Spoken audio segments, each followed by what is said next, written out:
Hey guys, all right, so sorry I'm not there today. So this is gonna be how it feels like distance learning style, just because it's enhanced math 3, so we can't really lose the day, but we kind of had to because of my son.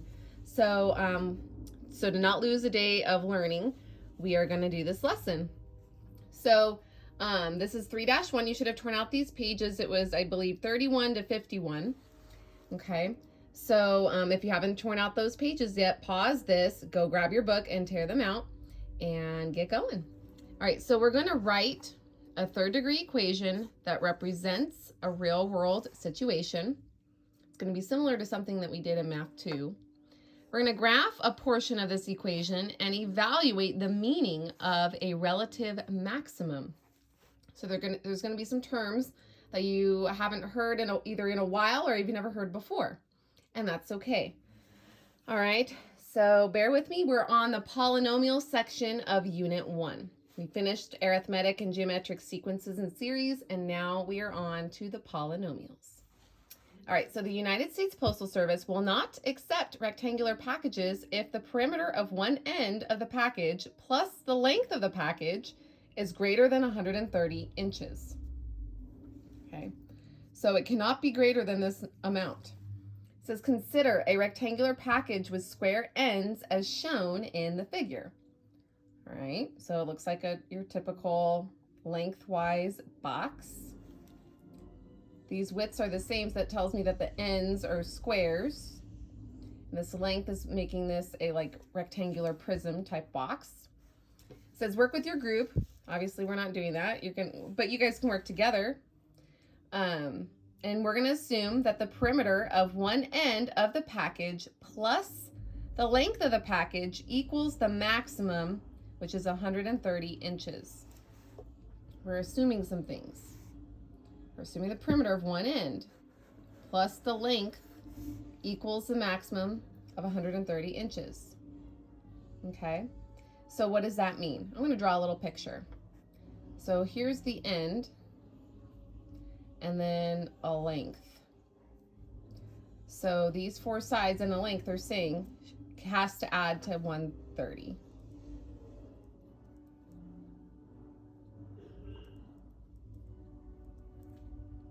Okay, so it says complete the table with some possible measurements for the length and width of the package. Then find the corresponding volume of each package. So this table, these are all possible values that the widths of the end and the length could be of the box. So let's start with a small number. Let's start with 10. What if all four sides are 10? The widths, because it's a box, or that end is a square, so that means all the sides are congruent. So 10 plus 10 plus 10 plus 10, that's 40. But remember, it has to add up to 130. Well, this is 40 of it. So what does this length have to be then? Well, 130 take away 40 is what, 90? So this length has to be 90. So the widths have to be 10, the length has to be 90, okay? And then what would the volume be? Well, this is a rectangular prism. The volume of any rectangular prism is length times width times height. Length times width times height. Well, the width and the height are the same thing, because how tall it is the same as how wide it is. The length, though, is this side right here. So it's basically W times L in this case. Let me use a different color. W times L. It looks like World War I or something. Okay, so it'll be width times length, so 10 times 10 times 90. I know 10 times 10 is 100. 100 times 90 is 9,000. And if you're ever not sure, you can always pull out a calculator. 9,000 is correct. So the volume of this possible box with those widths and lengths is 9,000 cubic inches. All right, let's try another one. So let's go in increments of 5. So let's try widths of 15, and then 20, and then 25, and 30. We're just trying these out. If we were in class, I'd have you guys work with your elbow partner and just come up with your own in here and try those out. I would give you the first one. I would start you off with 10, and then I'd let you pick whatever numbers you wanted. But we're going to go in increments of 5 because that's relatively simple. So if the widths are 15, then I'm not going to rewrite these, but let's pretend I had 15, 15, 15, 15. 15 plus 15 is 30. So another 15 plus 15 is 30. 30 plus 30 is 60. Oops, I didn't mean to write that there. So 130 minus 60, because remember, it's got to all add up to 130. I need to figure out what this length will be. 130 minus 60 is 70. So that next one is a 70. All right, so then the volume would be width times length. So if this is a 15, 15, and 70, let's try this out. 15 times 15 times 70 is 15,750. So 15,750 inches cubed would be the volume. Okay. Now let's try a width of 20. So pretend there's a 20, 20, 20, 20. Well, 20, 40, 60, 80. That means that the widths added up is 80. We know it's got to add up to 130 total. So if I subtract 80 from that, what am I going to have left over? Well, 130 minus 80. Think of 13 minus 5. Or 13 minus 8 is 5. Shoot, I gave it away. So it's going to be 50. All right, so width times length. So 20 times 20 times 50 will be the volume. 20 times 20 times 50. Did I mention these are my favorite calculators, guys? These ones are the ones that you need to get. If you can. They're like 10 bucks on sale at Target right now. I don't know how much they are at Walmart. They're probably about the same because Target and Walmart have lately been keeping the same prices on school supplies. So they're being very competitive. But anyway, yeah. Width of 25. So think 25, 50, 75, 100. Well, if it's got to add up to 130 and we take away 100, that length, that last piece has to be 30. That's easy math. And then the volume, 25 times 25 times 30.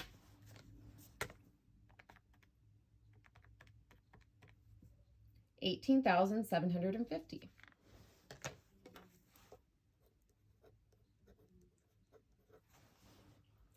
And then if the widths are a 30, all right, well, let's pretend we had 30, 60, 90, 120. So 130 minus 120 gives us just 10 left over for this length to be. So if that's a 10, then we're going to have 30 times 30 times 10. Well, 30 times 30 is what, 900? And then times 10, it's going to be 9,000, right? Yeah, 9,000. Hey, we started at a volume of 9,000 and we ended at a volume of 9,000. That's very interesting. They went up and then they went back down. You should be thinking of what that could possibly look like on the graph. All right, so number 2, it says give an estimate for the largest possible volume of an acceptable United States Postal Service rectangular package with square ends. Well, since it got bigger and then it went back down and got smaller again, our max is somewhere in here. We didn't use all these numbers in between. We counted by 5s, starting at 10. So I know that somewhere in here, around 20,000, that's where the maximum is. So, and remember, we're giving an estimate. This is not exact because we're just exploring things. So, you can say roughly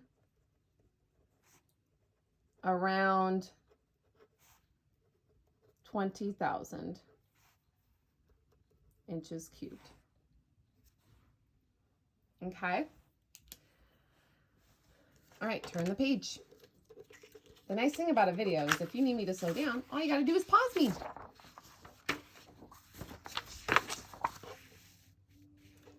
All right, so number 3, it says to use the package described in item 1, write an expression for L, the length of the package, in terms of W, the width of the square ends of the package.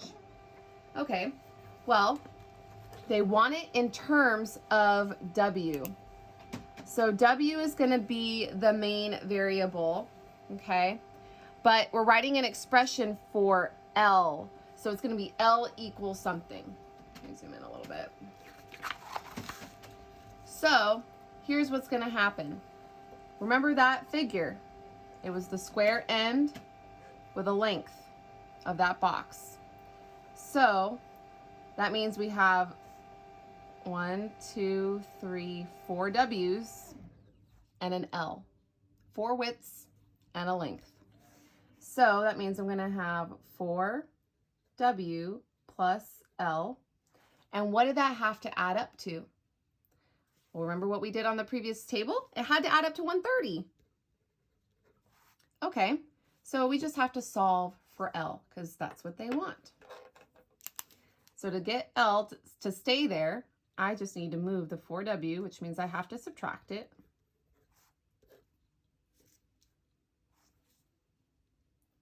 All right, and L is going to equal 130 minus 4W, or negative 4W plus 130. You could write it that way too. I'm going to leave it like this for now, just to try to keep it simple. All right, so letter B, it says write the volume of the package V as a function of W, the width of the square ends of the package. V as a function of W, that's function notation. You know what that means? That means literally V of W. Like an f of x, that means V of W. All right, so let's remember what volume is. It was, for this case, remember it was the width times the length, because volume is length times width times height. But the width and the height in this case are the same thing because the square ends are a square and squares have all congruent sides.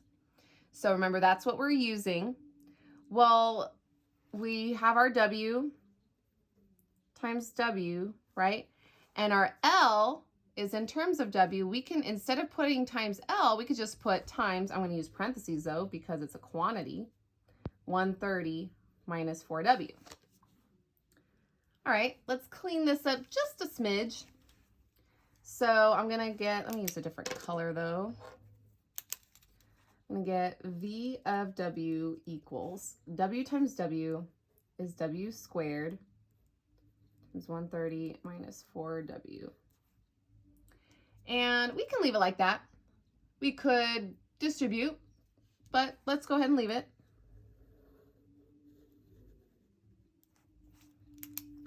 All right, so letter C, it says justify your answer by explaining what each part of your equation represents. As you justify your answer, speak clearly, use precise mathematical language. Okay, they want us to use math lingo. Remember to use complete sentences. We'll do the best we can. It is a math class, and I'm not going to be a stickler on that. I mean, we're going to do our best, but you know. So, all right. So we need to first talk about what the W squared represents, because that's the first set of variables in our function there, V of W. Well, it's side times a side, remember? It's this on the figure, W times W. Well, area of a square is a side squared. Well, W is representing the side of that square, W times W. That would be the area of that square end. Oh, okay. So W squared represents the area of the square end.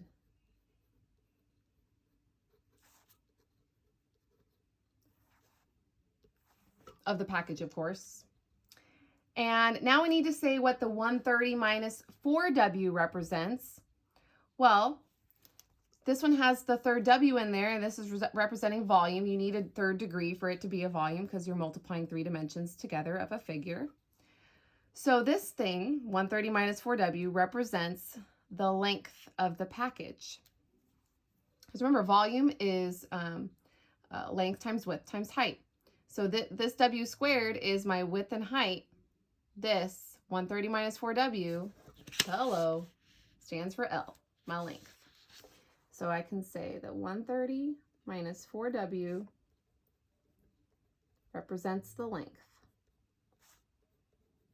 My phone is getting blown up with a bunch of text messages, and I don't know who they're from. And what I can glance at looks like fall ball, because my son's going to be in that. Anywho. All right, so number 4, it says, consider the smallest and largest possible values for w that make sense for the function that we wrote in number 3. Give the domain of the function as a model of the volume of the postal package. Express the domain as an inequality, in interval notation, and in set notation. Okay, so let's see. We're going to give the domain of the function. The domain has to do with the set of x values. Okay, so let's look at that table. The set of x values in this case, based on this function, would be the w values. So the widths, which makes sense since the width and the height are the same thing. So the w's are positive. Okay, and that's our domain. Those are our x values. Okay, so let's see. We can say the domain. We'll just we'll put it in just interval notation for right now. I'm going to use interval notation. We'll use the other notations in a bit.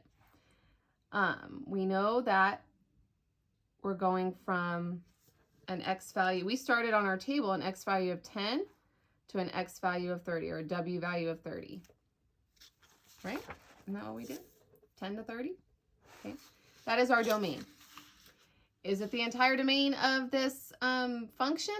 No. We need to see what's going on with the graph in order to tell what the true domain is, because that was just a table, and we don't know exactly what the whole domain is until we figure out what is going on.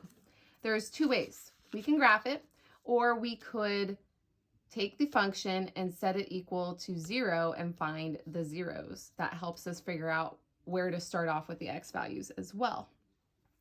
So speaking of which, let's take a look at that. So I'm going to take v of w, and I'm going to set it equal to 0. So remember, v of w, that's function notation like an f of x. It's the same as a y. So if I set this equal to 0, back in Math 2, we learned how to solve something like this. We break apart the factors and set each factor equal to 0. 130 minus 4w equals 0. Well, when we take the square root, what's the square root of 0, guys? Y'all better say it's just 0. That's it. And here I would add the 4w to both sides to start solving for w. I get 130 equals 4w. Divide both sides by 4. What's 130 divided by 4? 32.5.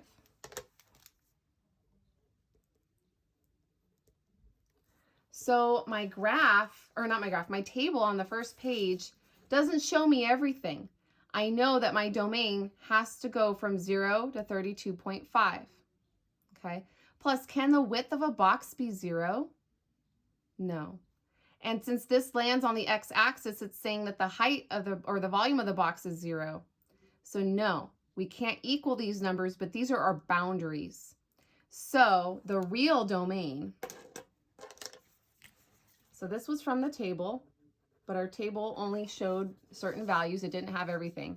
But using the algebraic way, we were able to see that the real domain, the real D, is from, now I can't use the square brackets. Square brackets mean I can equal the number. but I can't because the width can't be 0, volume can't be 0. So it's from 0, parentheses shows that those are just the boundaries, to 32.5. Now, if you're still like, huh? What do you mean?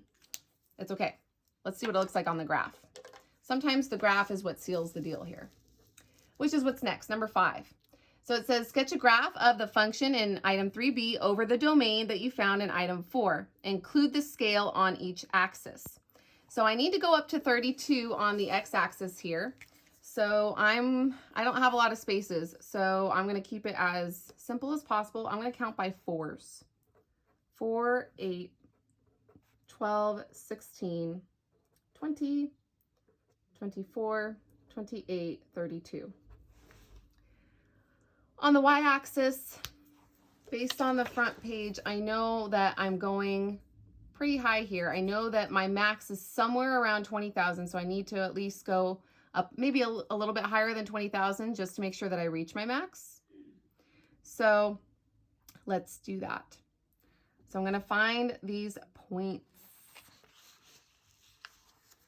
Let's see, how am I going to scale this? I need to go up to higher than 20,000. 2, 4, 6, 8, 10, 12. Yeah, it's going to work by 2,000s. So 2,000, 4,000, 6,000, 8,000, 10,000. All right, I'm tired of writing all the zeros. I'm going to put 12K for 12,000, 14K, 16K, 18K, 20K, 22K. All right, let's try this out. So let's plot the numbers that we know. They're from our table of values. So I have my table out right here next to me. So I know that when the width is 10, the volume is 9,000. Let me use a different color. When the width is 10, so that's going to be somewhere over here. The volume is 10,000, so about right there. When the width was 15, so that'll be somewhere over here on the X, the volume was 15,750, so it's underneath the 16,000, so about right here looks good. And then 20,000. That one was exact. That was nice. And then 25, 18,750. So I'm assuming 25 is about right there. 18,750, that's almost 19,000, which would be this halfway mark. So about right here looks good. Okay. And then 30 is 9,000 again. So 30 will be approximately right here. And 9,000 will be underneath the 10,000. Okay. The other things that we know is we found out that W can equal 0. That's one of the zeros. And W equals 32.5. So we have a point at the origin, 0, 0. And 32.5. So I'll just plot a point after the 32. Okay. So I know it's going to hit the x-axis there. And let's connect the dots. Let's see what we've got here.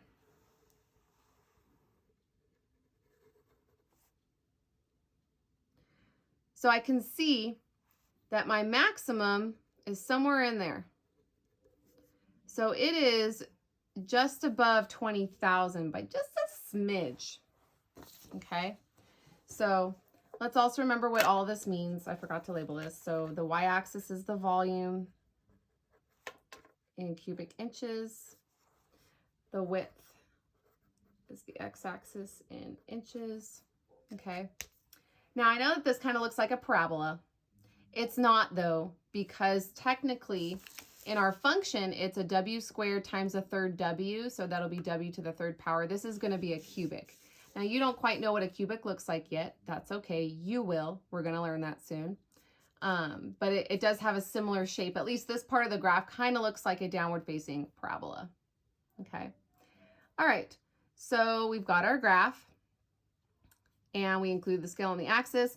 Our domain, we can tell, oh, I didn't finish drawing to the 0. Here's what I was talking about earlier. The width And the volume of the box can't be 0. That's not a box. If it has 0 width and 0 volume, that makes no sense. Same over here. The width is 32.5, right? Where my finger here on the right is. But that means that the volume is 0. Well, you can't have a box that has a width, but no volume. If it has no volume, then it's just a piece of cardboard. It doesn't do anything. So this doesn't help me either. So that's why the domain is everything in between those numbers. These numbers, those zeros, are the boundaries here, because everything in the middle makes more sense. And of course, you want the maximum volume because you want, the maximum space, the biggest bang for your buck, pretty much. All right, turn the page.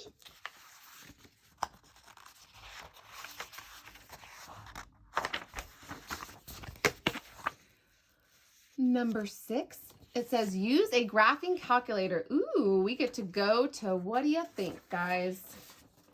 We get to go to the Desmos. Okay. To find the x-coordinates where y equals 0, the x-intercepts for the function that you graphed in item 5. So we're going to take it to Desmos. All right, so I'm on Desmos. And remember what it said, use the graphing calculator. I'm reading number 6 again. To find the x-coordinates where y equals 0, the x-intercepts for the function that you graphed in item 5. So let's verify that on the graphing calculator that we're going to get the same x-intercepts that we graphed on the previous page. So in Desmos, you can't use v of w. You have to use x's and y's. So remember, v of w is the same as y. So y equals. Remember, w's were the same as an x. So at the beginning, it was an x squared. I hit the Shift 6 key, and that makes it go superscripted. Or if I use the little keyboard, it also helps me get the square right there with the a squared. But notice it's still blinking up there on the exponents. I have to bring it down. And then times, it was 130 minus 4w. So 130 minus 4x. And I can see on my graph what I've got going on. Now this shows me positive and negative x values. I just want the positive, so I'm going to change my settings here. If I go to the wrench, oh, you guys can't see the wrench. There we go. Now you can see it. There's the wrench where my cursor is. Can you see it? It's over there in the upper left-hand corner. Click the wrench, and I want my x-axis to be from, let's go from 0.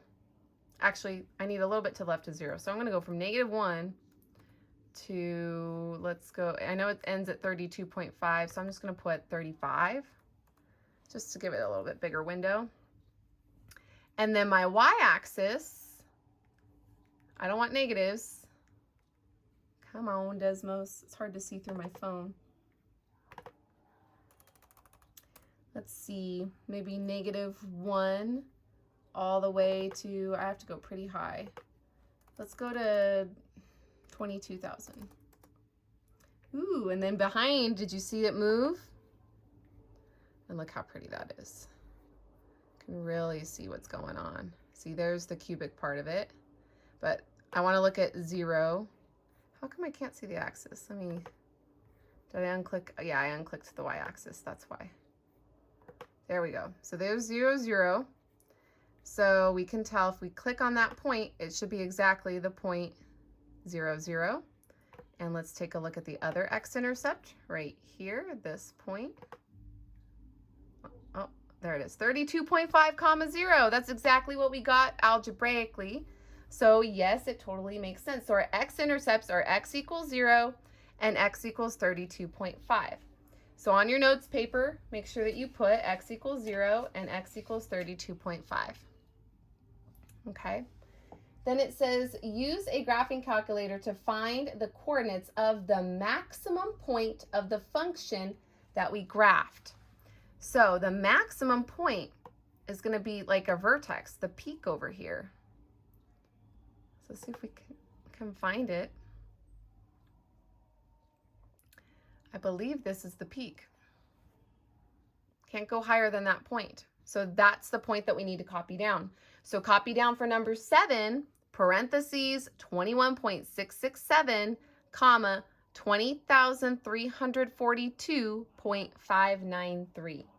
So it was literally just a smidge higher than 20,000. All right, so that's our maximum point. All right, so now I'm going to go back to the paper. So remember, for number 6, our x-intercepts on the graph definitely matched what we got algebraically. X equals 0 and x equals 32.5. That's where the graph is crossing or touching the x-axis at. Those are the x-intercepts, which are also the zeros of the graph here, because it's where the graph touches or crosses the x-axis. All right, number 7, that maximum point that we saw on our graph on Desmos is exactly 21.667. You should have written this down already, but if you didn't, you could copy it down now. 0.593. All right, so this is our maximum. All right, what information do the coordinates of the maximum point of the function found in number 7 provide with respect to an acceptable United States Postal Service package with square ends? So this maximum gives us a maximum amount. Remember that the W, the x-axis, stood for the width and the height, which width and height, because the square ends of the box are a square, they're the same thing. So the x values were the width of the box, and the y values were the volume of the box. So basically, the coordinates of the maximum of this graph tell us that the max point tells us the max, or let me put maximum, I won't abbreviate it this time, the maximum possible volume of a package is V equals 20342.593 inches cubed when the width, so when the width is 21.667 inches. So in layman's terms, because it goes, well, it's not really layman's terms, but in regular terms, because this situation is real, it's about a box, the maximum volume that we can get from an acceptable postal box is 20,342.593 inches cubed when the width is 21.667 inches. Okay. All right. So in number 9, the check your understanding, which I really do like a lot, says explain why the function b of w that we use in this lesson is a third degree equation. Now we talked about this a little bit. Remember, v of w equals w squared times 130 minus 4w. If I were to distribute this w, let's see what happens. W squared times 130 is 130 w squared. W squared times negative 4w will be a negative 4w cubed. So I know that this is a third degree equation because the highest exponent is a 3. The highest exponent gives us the degree of that equation. So that's its highest degree. It's a 3. Third degree. It's giving you the third degree. Explain why the value of w cannot equal 0 in this situation. We're not going to write that down, but we've talked about it already. W is width. It doesn't make sense for the width to be 0 because you have to have some width to make a box. It can't be a 0 width. That's not a box if you don't have a width.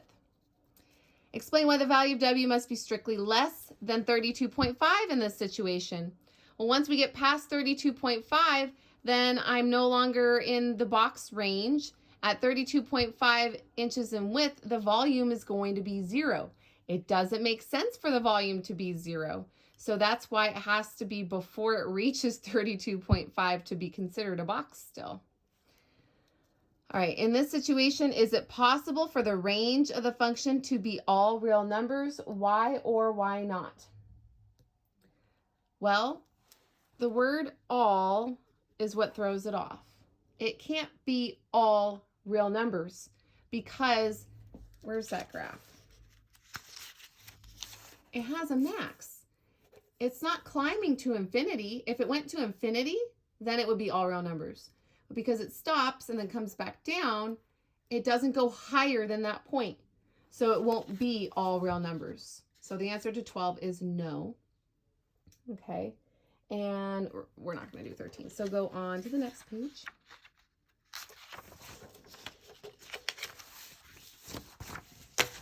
And this is where your homework is. So this is the homework. This is page 34. And you're doing numbers 14 through 18. Okay. So real quickly, the volume of a rectangular box is given by the function v of w equals 60 minus 4w times w squared. It's similarly set up to what we just went through. It says, what is a reasonable domain for the function in this situation? Express the domain as an inequality in interval notation and in set notation. So now I'm going to go over the notations for you, but with the problem that we did in the notes. Okay. So the best way to come up with a reasonable domain is to find the zeros, because then you know at least where your endpoints are. You know where your boundaries lie. So set this equal to 0, solve for w, you're going to find your zeros. Use that to help you find your reasonable domain. For the other problem, remember we did the domain in interval notation? And that was d, and we went from 0 to 32.5 because those were the zeros that we found algebraically. And we also saw that on the graph, the x-intercepts. That's interval notation. For, what's the other one? Set notation. You still use a capital D. You use a squiggly line bracket. And let's see, it's x. Or in this case, we're not using x, we're using the letter W. So let me change it to a W. W, and then you put this colon here. It means the words such that.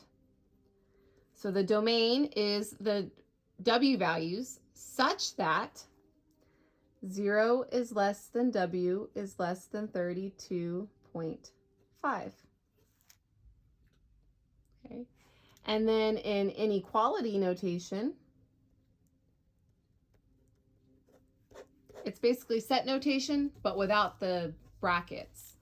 So it's the domain and 0 less than W less than 32.5. Now it's just a less than symbol, and anytime you have a compound inequality like this, the inequality symbols always point to the left. The little pointy part, it's pointing to the left. And also when it points to the left, L stands for less than, alliteration. There's a little bit of English in there. Just kidding, it's not really English, but it works. Pointing to the left, it's a less than symbol. If it points the other way, it's a greater than symbol. All right, it's not the less than or equal to, because remember, we can't equal 0, we can't equal 32.5, because if it's 0, that means that the width and the volume are 0. If it's 32.5, then that means that that's what the width is, but the volume would be 0. And you can't have a box with 0 volume. Makes no sense. So it's got to be everything in between. All right, so this is the setup for interval, set, and inequality notation. And that's what you need to do for number 14. Obviously, you're using different numbers, so you're going to have to find the zeros there. 15, you got to sketch a graph. So you might want to get out a separate sheet of paper for this because you have to sketch a graph. Just like we did in the notes, but for this situation, so do a table of values, pick numbers that are in your domain. You don't have to pick a ton of numbers, at least pick 5. Plot them. You should see a curve on that graph. And then number 16, when it says use a graphing calculator, you're going to be using Desmos. You just go to desmos.com and you click graphing calculator and it takes you to exactly what you saw in the video. Okay. and you're going to find the maximum point, just like we did when we graphed it together. And then number 17, what is the width of the box in inches that produces the maximum volume? So once you find that maximum point, you're going to see a width and a volume, an X and Y value, width and volume. Well, what's the width to make the max volume? Okay, and then number 18, oh, I don't want 18, 14 through 17. Skip 18. All right, and that's it. Have a good one, you guys.